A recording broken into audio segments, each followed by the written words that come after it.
வழக்கமாகவே இந்த மாதிரி வாக்குப்பதிவு நடந்து முடிஞ்சது அப்படின்னா அது ஒரு வாரம் 10 நாள் இந்த காலம் அந்த இடைப்பட்ட காலம் இருக்கிறது ரொம்ப சகஜமான ஒன்று தான். இந்த தேர்தலுக்கு பிறகு மட்டும் சார், இந்த தேர்தலுக்கு பிறகு மட்டும் தமிழ்நாட்டினுடைய இந்த டிஎம்கே வருமா ஏடிஎம்கே வருமா அப்படிங்கிற அந்த அந்த 2 பேருக்கு இடையிலான போட்டிக்கு நடுவில்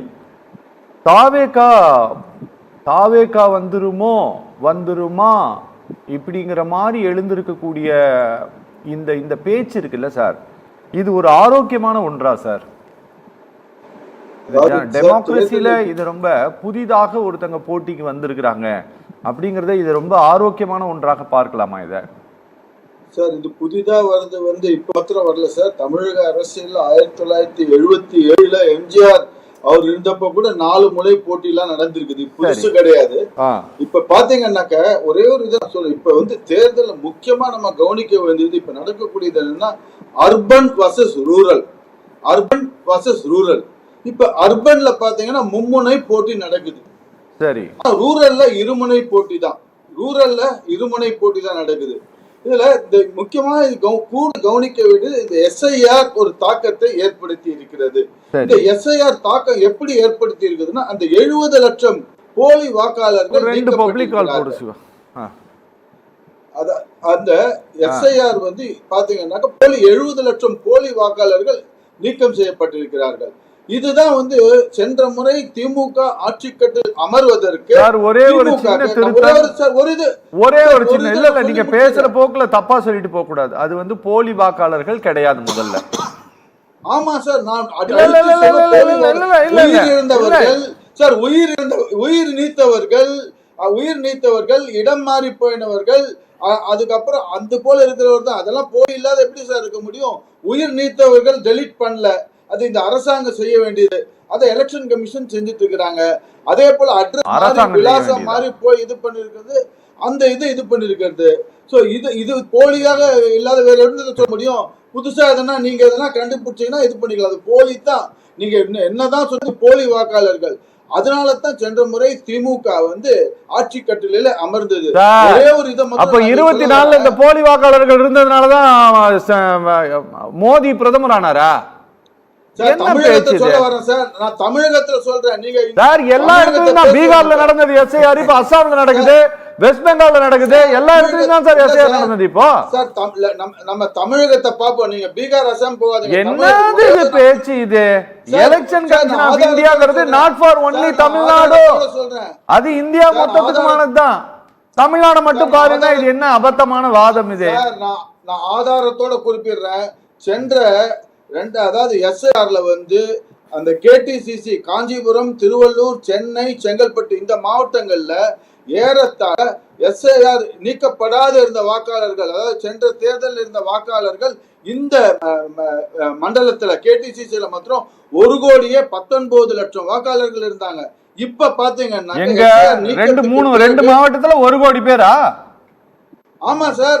என்ன சார் நீங்க பேசுறீங்க? ஒரு மாவட்டத்தோட அதிகபட்ச பாப்புலேஷனே 30 லட்சம் தான் சார் இருக்கும். எப்படி 2 மாவட்டத்துல 1 கோடி பேர் வருவாங்க சார்? ஆதாரத்தோட காஞ்சிபுரம், திருவள்ளூர், செங்கல்பட்டு, சென்னை 4 மாவட்டத்தை சொல்ற கேடிசிசி. திருப்பி சொல்ற காஞ்சிபுரம், திருவள்ளூர், செங்கல்பட்டு, சென்னை இந்த 4 மாவட்டங்கள்ல சேர்த்து தான் 1,19 லட்சம் வாக்காளர்கள் எஸ்ஐஆருக்கு முன்பு.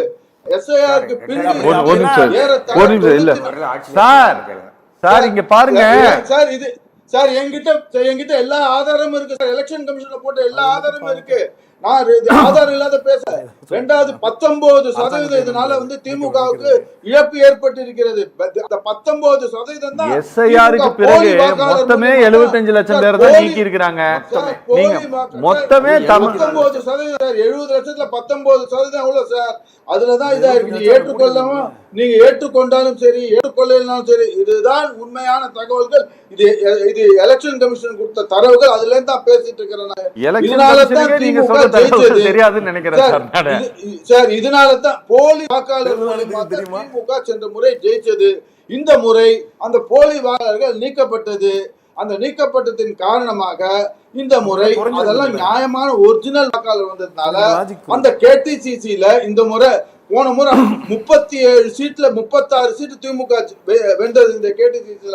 இந்த முறை அந்த கேடிசிசி தான் டிசைடிங் ஃபேக்டர் ஆக போடுது. வட மாநிலத்தில் இருக்கக்கூடிய அந்த தொகுதிகளும் அதுதான் டிசைடிங் ஃபேக்டர் ஆகக்கூடியது.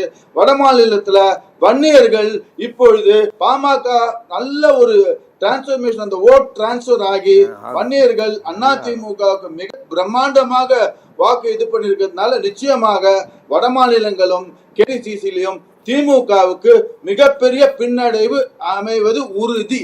இதுதான் வரக்கூடிய அந்த தேர்தல் போலிங் இதெல்லாம் பாக்குறப்ப இதுதான் தெள்ள தெளிவாக தெரிகிறது. Okay sir, okay okay okay. இறுதியா ஏதாவது சொல்ல விரும்புறீங்கன்னா ஒரு நிமிஷம் டைம் எடுத்துக்கோங்க, கொஞ்சம் சொல்லலாம்.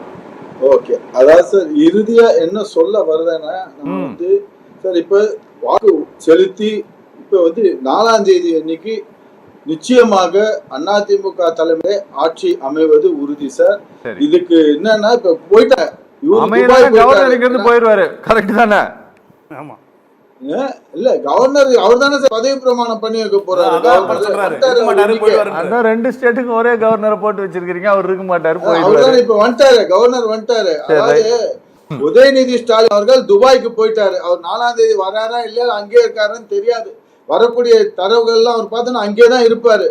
இவரு பகுத்தறிவுன்னு என்று சொல்லக்கூடிய திமுக சென்டிமெண்ட்டுக்கோசம் துர்கா அம்மையாரோட இவர் போயிட்டாரு கொடைக்கானலுக்கு. அதாவது சென்ற முறை இப்ப ராமன் அவர் சுட்டி காட்டின மாதிரி சென்ற முறை அவர் கொடைக்கானல் போயிட்டு வந்ததுனால ஜெயிச்சிட்டோம் அப்படின்ற அந்த சென்டிமெண்ட்டுக்கோசரம் இவங்க எல்லாம் பகுத்தறிவு பேசுறாங்க. ஆனா இது போய்விட்டு அந்த ஒரு சென்டிமெண்ட்டுக்கோசரம் போய் இது பண்ணிருக்கிறாங்க. ஆனா நிச்சயமாக ஆட்சிக்கு வரக்கூடியது பாத்தீங்கன்னா என்டிஏ கூட்டணி அதிமுக தனிப்பெரும்பான்மையுடன் ஆட்சி அமையும். இந்த கேடிசிசி தான் டர்னிங் பாயிண்ட். கேடிசிசி வட மாநிலங்கள் இதுதான் வந்து முக்கியமாக திமுகவுக்கு சரியான அடி கொடுக்கும். சென்னையில பாத்தீங்கன்னாக்க ஏறத்தாழ அதிமுக 5 தொகுதிகளிலே அதிமுக சென்னையிலே கால் பதிக்கும். மீண்டும் கால் பதித்து வெற்றி வாகை சூடும். இது அமைவது திண்ணம். 4ஆம் தேதி எங்கேயும் போயிட மாட்டோம். 4ஆம் தேதி பார்ப்போம் சார். நல்லது சார், நன்றி.